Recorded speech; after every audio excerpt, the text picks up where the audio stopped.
Hello everyone, स्वागत है आप सभी का स्टडी राइज यूट्यूब चैनल पर। तो जैसा कि आप सभी जानते हैं, हमारी यूपी टीजीटी पीजीटी राजनीति शास्त्र की क्लासेस चल रही हैं। ये है प्रैक्टिस सेट नंबर 97। जिसने 96 नहीं देखे हैं तो वो लोग प्लेलिस्ट में जाकर देख सकते हैं। एक अलग से प्लेलिस्ट बनी हुई है यूपी टीजीटी पीजीटी राजनीति शास्त्र करके, तो आप वहाँ से जाकर भी चेकआउट कर सकते हैं। और इसके अलावा हमारी पीजीटी समाजशास्त्र और हिंदी साहित्य की भी क्लासेस चल रही हैं। जो भी बच्चा इनकी तैयारी कर रहा है तो यूट्यूब चैनल से ज़रूर जुड़ें। तो चलिए फिर आज की वीडियो स्टार्ट करते हैं। तो जो आज हमने जो टॉपिक लिया है, ये लिया है संयुक्त राष्ट्र संघ एवं अन्य संगठन। इसके कुछ क्वेश्चंस रह गए थे, वह सभी आज हम इस वीडियो में कंप्लीट करेंगे। तो चलिए फिर आज की वीडियो स्टार्ट करते हैं। तो हमारा पहला क्वेश्चन दिया है, क्वेश्चन नंबर 41। किसने कहा कि शक्ति के रूप में परिभाषित राष्ट्रीय हित अंतर्राष्ट्रीय राजनीति का मुख्य तत्व है? एन.जे. स्पाइकमैन ने, मॉर्गेनथाउ ने, हॉब्स ने या फिर नीत्शे ने? तो बताइए 41 का राइट आंसर क्या होगा? तो ये हो जाएगा ऑप्शन नंबर बी, मॉर्गेनथाउ ने। किसने कहा था? मॉर्गेनथाउ ने कहा था। तो मॉर्गेनथाउ ने पॉलिटिक्स अमंग नेशंस में लिखा है कि शक्ति के रूप में परिभाषित राष्ट्रीय हित अंतर्राष्ट्रीय राजनीति का मुख्य तत्व है। राष्ट्र हमेशा शक्ति के साधन द्वारा ही राष्ट्रीय हित को प्राप्त करने का प्रयत्न करते हैं।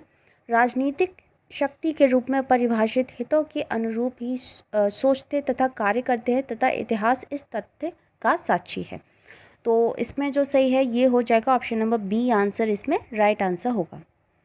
नेक्स्ट है क्वेश्चन नंबर 42। निम्नलिखित में से कौन सा अंतर्राष्ट्रीय राजनीति के अध्ययन के यथार्थवादी सिद्धांत का अंग नहीं है? तो राज्यवाद है, सामूहिक हित है, सुरक्षा है या फिर अस्तित्व है? तो क्या हो जाएगा 42 का राइट आंसर? ये हो जाएगा ऑप्शन नंबर बी, सामूहिक हित है। क्या है? सामूहिक हित। तो सामूहिक हित ये अंतर्राष्ट्रीय राजनीति के अध्ययन के आदर्शवादी सिद्धांत का अंग नहीं है। तो इसमें जो सही है ये है ऑप्शन नंबर बी। नेक्स्ट है क्वेश्चन नंबर 43। सौदेबाजी सिद्धांत का आधार है संधिवार्ता, राष्ट्रीय हित, युद्ध या फिर संघर्ष? तो जो सौदेबाजी जो सिद्धांत है उसका आधार क्या रहा? तो ये रहा था ऑप्शन नंबर ए, संधिवार्ता। तो अंतर्राष्ट्रीय राजनीति में सौदेबाजी का सिद्धांत संधिवार्ता पर आधारित है। इसके अंतर्गत दो पक्षों के पारस्परिक संबंध अधिकतम लाभ और न्यूनतम हानि के सिद्धांत पर कार्य करते हैं। तो इसमें जो सही हो जाएगा ये हो जाएगा ऑप्शन नंबर ए आंसर, इसमें राइट आंसर होगा। नेक्स्ट है क्वेश्चन नंबर 44। अंतर्राष्ट्रीय राजनीति का अध्ययन मुख्यतः आधारित है सत्ता की राजनीति पर, सामाजिक सांस्कृतिक संबंधों पर, ऐतिहासिक संबंधों पर या फिर नैतिकता की राजनीति पर? तो अंतर्राष्ट्रीय राजनीति का अध्ययन मुख्यतः आधारित है तो किस पर है? तो ये है सत्ता की राजनीति पर। किस पर है? सत्ता की राजनीति। तो 44 का जो राइट आंसर है ये हो जाएगा ऑप्शन नंबर ए आंसर, इसमें राइट आंसर होगा। नेक्स्ट है क्वेश्चन नंबर 45। निम्न में से कौन वैश्वीकरण को दर्शाता है? राज्यों की अर्थव्यवस्था का बढ़ता विलय, राजनीतिक अस्थिरता, सूचना का बढ़ता हुआ प्रवाह या फिर बढ़ती हुई भौगोलिक अंतर्निर्भरता?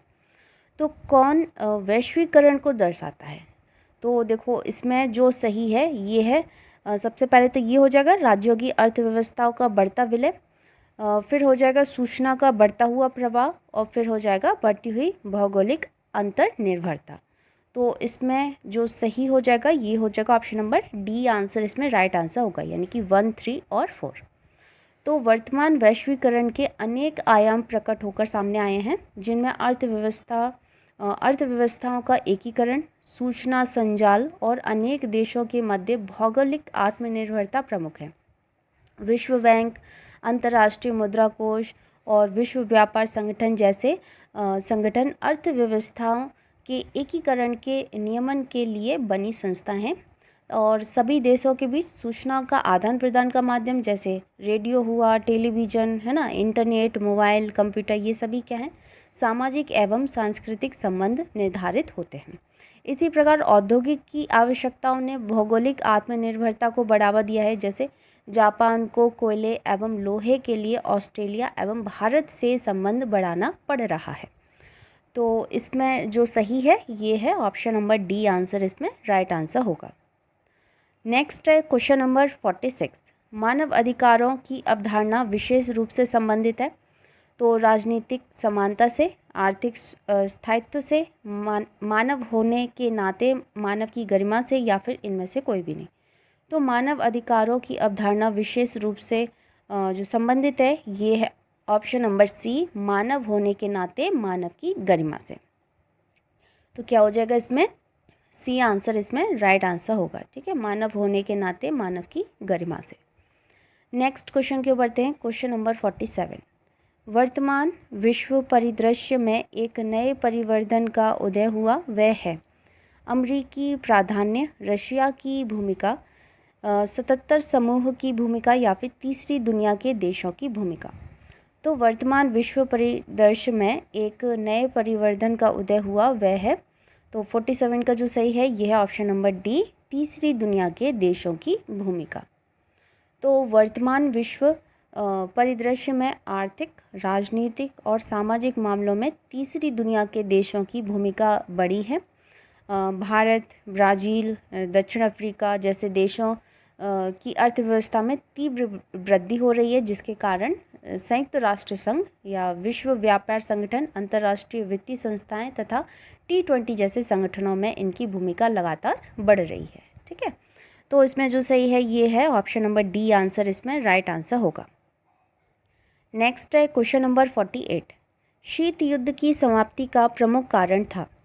तो द्वितीय महायुद्ध की समाप्ति, 1949 की चीन क्रांति, 1945 में जर्मनी का विभाजन, या फिर सोवियत संघ का विघटन।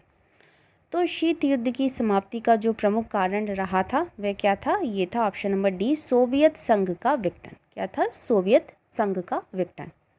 तो द्वितीय विश्व युद्ध में परमाणु शक्ति ने अमेरिका को विश्व का सबसे शक्तिशाली राष्ट्र बना दिया था। इस वर्चस्व को देखते हुए विश्व में हथियारों की होड़ मच गई। इसी बीच सोवियत रूस शक्तिशाली राष्ट्र के रूप में उभरा। शस्त्रों की होड़ तथा शक्ति प्रदर्शन ने विश्व में तनाव का वातावरण उत्पन्न कर दिया, जिसे हम शीत युद्ध यानी कि कोल्ड वॉर के नाम से जानते हैं। ठीक है, 1991 में रूस के विघटन के पश्चात अमेरिका विश्व में सर्वशक्तिशाली राष्ट्र के रूप में उभरा। इस प्रकार सोवियत रूस का विघटन ही शीत युद्ध की समाप्ति का मुख्य कारण बना था। तो इसमें जो सही है ये हो जाएगा ऑप्शन नंबर डी, आंसर इसमें राइट आंसर होगा। नेक्स्ट है क्वेश्चन नंबर 49। निम्नलिखित में से कौन से निर्णयों में संयुक्त राष्ट्र की सामान्य सभा में 2/3 बहुमत की आवश्यकता होती है। तो शांति और सुरक्षा, नए सदस्य राज्यों का प्रवेश, बजट संबंधी मामले, या फिर उपयुक्त सभी। तो कौन सी निर्णयों में संयुक्त राष्ट्र की सामान्य सभा में 2/3 बहुमत की आवश्यकता होती है, तो ये होती है उपयुक्त सभी में। किसमें होती है, उपयुक्त सभी। तो ऑप्शन इसमें डी आंसर राइट आंसर होगा, क्योंकि उक्त सभी विषयों से संबंधित निर्णयों में महासभा को कम से कम 2/3 बहुमत की आवश्यकता होती है। तो इसमें जो सही है ये है ऑप्शन नंबर डी। नेक्स्ट है क्वेश्चन नंबर 50। निम्नलिखित संगठनों में से कौन सा शांति की संस्कृति को प्रोत्साहित करता है। तो ILO, यूनेस्को, यूनिसेफ, या फिर UNDP। तो कौन सा है जो कि शांति की संस्कृति को प्रोत्साहित करता है। तो देखो इसमें जो सही हो जाएगा ये हो जाएगा ऑप्शन नंबर बी, आंसर इसमें राइट आंसर होगा, यानी कि यूनेस्को। कौन सा है, यूनेस्को। तो यूनेस्को यानी कि इसमें United Nation Educational, Scientific and Cultural Organisation, ये इसका संक्षिप्त नाम है। इसकी जो स्थापना हुई ये हुई थी 16 नवंबर 1945 में। कब हुई थी, 16 नवंबर 1945 में हुई थी। और जो इसका मुख्यालय है यानी कि हेडक्वार्टर है ये पेरिस में है। और इसके सदस्यों की संख्या 193 है। कितनी है, 193, 193 है। और जो एसोसिएट सदस्य हैं वह 11 हैं। कितने हैं, 11। संयुक्त राष्ट्र संघ के अंतर्गत ये वैश्विक संस्कृतियों के आदान प्रदान के महत्व का संगठन है। इसका मूल उद्देश्य क्या है, शिक्षा, संस्कृति, विज्ञान की सहायता से अंतर्राष्ट्रीय शांति, विकास एवं संबंधों को बढ़ावा देना है। तो इसमें जो सही है ये हो जाएगा ऑप्शन नंबर बी, आंसर इसमें राइट आंसर होगा। नेक्स्ट क्वेश्चन के बढ़ते हैं। क्वेश्चन नंबर 51, यूनेस्को का मुख्यालय कहाँ पर है? तो लंदन है, पेरिस है, रोम है या फिर न्यूयॉर्क है? तो अभी बताया कहाँ पर है हेडक्वार्टर इसका यूनेस्को का, तो ये है पेरिस में। अगला है क्वेश्चन नंबर 54, प्रथम विश्व निशस्त्रीकरण सम्मेलन कब हुआ?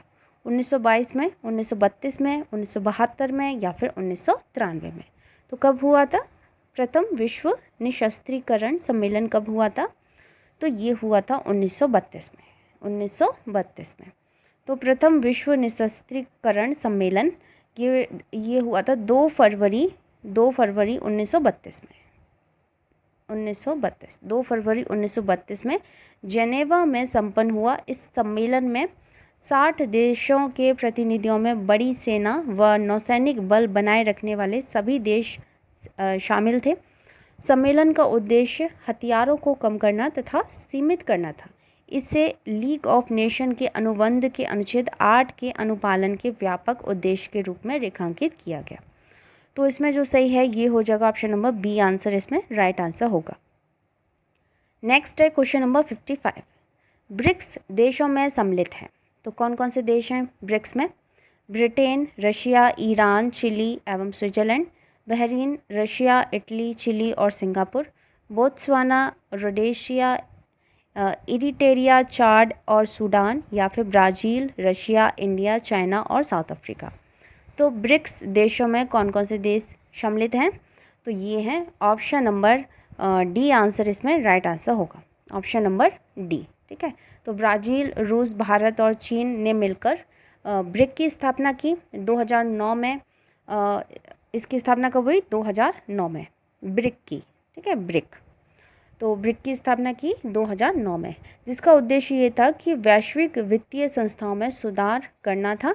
फिर दिसंबर 2010 में दक्षिण अफ्रीका ने भी ब्रिक की सदस्यता ग्रहण की, जिसे अब ब्रिक्स के नाम से जाना जाता है।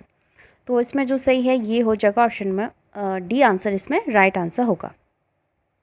अच्छा, नेक्स्ट है क्वेश्चन नंबर 56, ब्रिक्स शिखर सम्मेलन का आयोजन ब्राज़ील में हुआ 2009 में, 10 में, 11 में या फिर 12 में?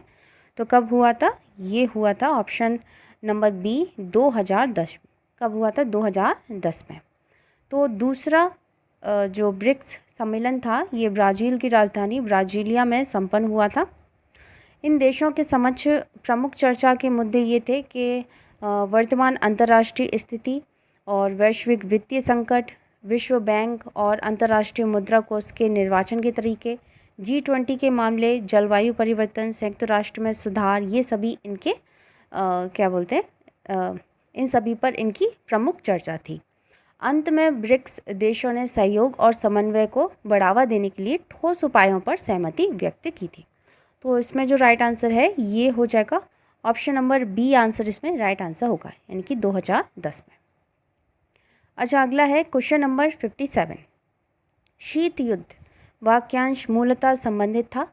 तो संयुक्त राज्य अमेरिका एवं सोवियत संघ, भारत और पाकिस्तान, भारत और चीन या फिर उपयुक्त में से कोई नहीं? तो शीत युद्ध वाक्यांश मूलतः संबंधित था तो किससे था? ये था संयुक्त राज्य अमेरिका और सोवियत संघ, संयुक्त राज्य अमेरिका और सोवियत संघ। तो ये वर्ष 1945 और 1991 1991 के मध्य संयुक्त राज्य अमेरिका और सोवियत संघ के बीच असैन्य संघर्ष को शीत युद्ध कहा जाता है। तो इसमें जो सही है ये हो जाएगा ऑप्शन नंबर ए, आंसर इसमें राइट आंसर होगा।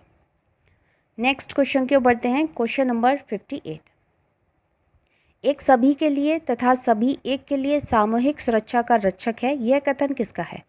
पामर एवं पार्किंस का, मॉर्गेनथौ का, श्लीचर का या फिर आर्गेन्सी का? तो किसका कथन है? तो ये है ऑप्शन नंबर बी, मॉर्गेनथौ का कथन है। किसका है? मॉर्गेनथौ का कथन है। तो इसमें जो सही है 58 का राइट आंसर हो जाएगा ऑप्शन नंबर बी। नेक्स्ट है क्वेश्चन नंबर 59, एमनेस्टी इंटरनेशनल एक विश्वव्यापी संगठन है जिसका कार्यक्षेत्र है मानवाधिकार, युद्ध अपराध, द्विध्रुवीय व्यवस्था के अस्थिर ब्लॉक या फिर अंतर्राष्ट्रीय विवाद। तो 59 का राइट आंसर क्या है?